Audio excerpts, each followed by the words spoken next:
Welcome back to my channel. तो मैं आज आपको द हिंदू के शॉर्ट नोट में क्या क्या मेंशन करना है ये बताने वाली हूँ। चलिए देखते हैं। पहला हमारा प्री के पॉइंट ऑफ व्यू से ये इंपॉर्टेंट है न्यूज़ हमारा, जो कि साइंस एंड टेक्नोलॉजी से रिलेटेड है। जीएस पेपर 3 इसमें बात की जा रही है सल्मोनेला के बारे में, जो कि एक बैक्टीरिया है जो रिस्पॉन्सिबल होता है टाइफाइड के लिए। तो यहाँ पे AMR सल्मोनेला की बात की जा रही है। AMR का फुल फॉर्म है एंटी माइक्रोबियल रेजिस्टेंस। इसमें क्या है, जब deleting outer membrane protein A from सेलेमोनेला, तो ये हैम्पर करता है survival in presence of 2 beta lactam drugs को। ठीक है, दोनों ड्रग्स का नेम मैंने यहाँ मेंशन करा है। और ये जान लेना है कि जो ये टाइफाइड होता है, अपने इंडिया के कॉन्टेक्स्ट में जानेंगे। Annual estimate of typhoid fever जो होता है इंडिया में, वो 4.5 मिलियन केसेस होते हैं, जिसमें से 8,930 डेथ्स होते हैं। तो ये याद रखना है।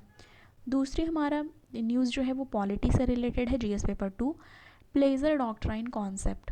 ठीक है, तो यहाँ पे प्लेजर डॉक्ट्राइन कॉन्सेप्ट की बात चल रही है।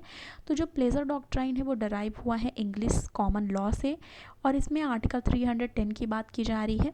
तो आर्टिकल 310 क्या कहता है, इसमें डिफेंस और सिविल सर्विसेज जो कि यूनियन लेवल पे होते हैं वो होल्ड करते हैं office during pleasure of president. ठीक है, प्लेजर ऑफ प्रेसिडेंट होगा यूनियन लेवल पे, civil services in state level पे। ठीक है, स्टेट की बात की जा रही है ड्यूरिंग प्लेजर ऑफ गवर्नर।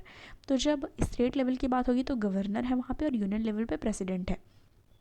ठीक है, अब इसमें एक चीज़ और जाननी है कि जैसे प्लेजर की बात हो रही है कि प्लेजर ऑफ प्रेसिडेंट और प्लेजर ऑफ गवर्नर, तो इसका मतलब आपको पता है कि जो प्रेसिडेंट होता है वो एक नॉमिनल हेड होता है। ठीक है, ये सबको पता है।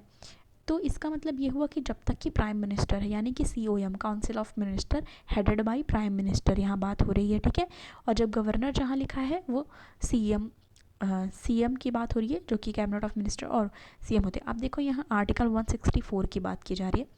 तो आर्टिकल 164 में क्या कहता है, CM जो है वो अपॉइंट किया जाता है गवर्नर के द्वारा। ठीक है, CM को अपॉइंट करता है गवर्नर। ठीक है, लेकिन जो अदर मिनिस्टर्स होते हैं वो अपॉइंट किए जाते हैं गवर्नर के द्वारा।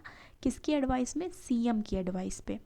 CM की एडवाइस पे गवर्नर अपॉइंट करता है। तो इससे जान लेना है कि CM की यहाँ पे रोल बढ़ जाता है, यहाँ पे रोल ऊपर हो जाता है। सेम एज प्रेसिडेंट के, सेम एज प्राइम मिनिस्टर के साथ है कि प्रेसिडेंट कोई भी चीज़ करता है वो एड एंड एडवाइस ऑफ क्या होता है, प्राइम मिनिस्टर। ठीक है, ये याद रखना है।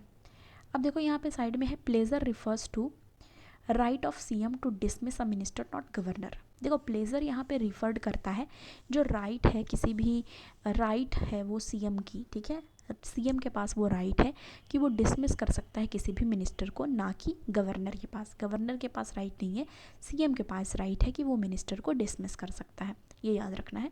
प्लेजर जो है वो रिफर्ड करता है इस चीज़ को। ठीक है, नॉमिनल हेड वाली यहाँ पे सिचुएशन है।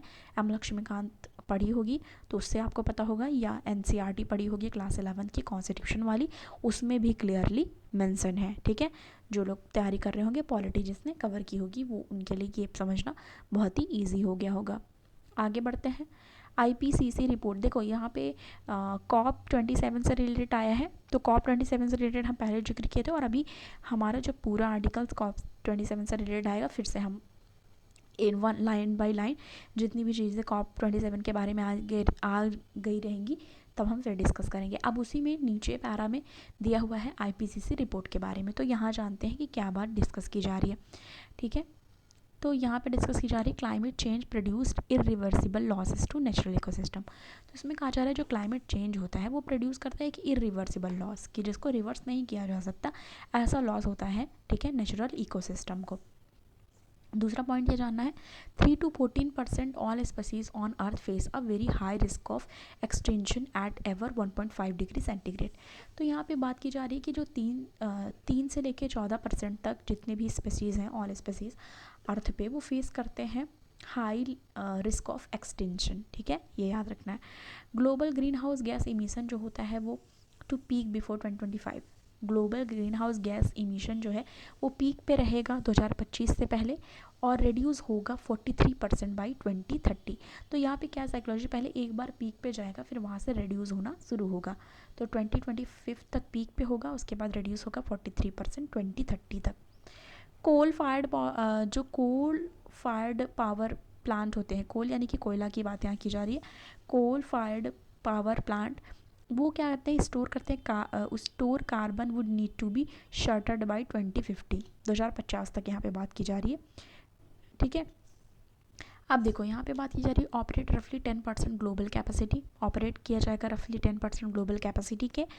अब यहाँ पे कोल बेस्ड इलेक्ट्रिसिटी जनरेशन जो है ऑल्दो अपने यहाँ बहुत ज़्यादा है, पर यहाँ पे ये दिखा रहे हैं कि coal based electricity generation although decline हो रहा है वर्ल्ड वाइड, और फॉसिल गैस बेस्ड इलेक्ट्रिसिटी जो है, जो कि फॉसिल गैस बेस्ड इलेक्ट्रिसिटी है, वो स्टिल क्या हो रही है, राइज कर रही है ग्लोबली।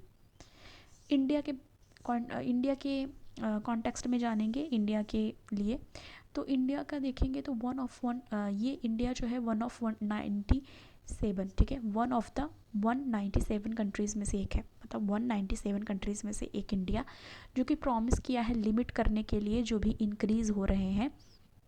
देखो क्या बोला है इंडिया ने कि प्रॉमिस किया है कि वो लिमिट करेगी, ठीक है, इंक्रीज़ हो रहे हैं not more than 1.5 degree by 2030, वो ये लिमिट करेगी कि जो भी लिमिट है, ठीक है, वो इंक्रीज़ ना हो 1.5 डिग्री सेंटीग्रेड के 2030 तक, वो ये चीज़ इंश्योर करेगी इंडिया।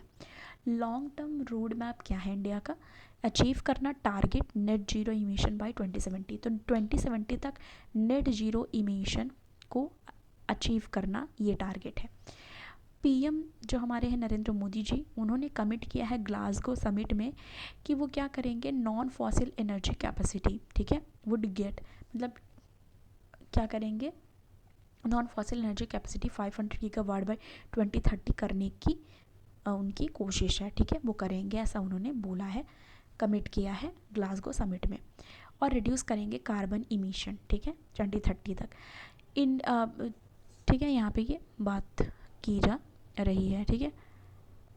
अब यहाँ पे India 3rd largest green house gas emitter है वर्ल्ड में, ये आपको पता होना चाहिए, चाइना और यूएस ऐसे समथिंग आता है, ये पहले शायद मैंने कॉप वाले में बताया था, और इंडिया 3rd नंबर पे आती है ग्रीन हाउस गैस इमिटर में, ठीक है।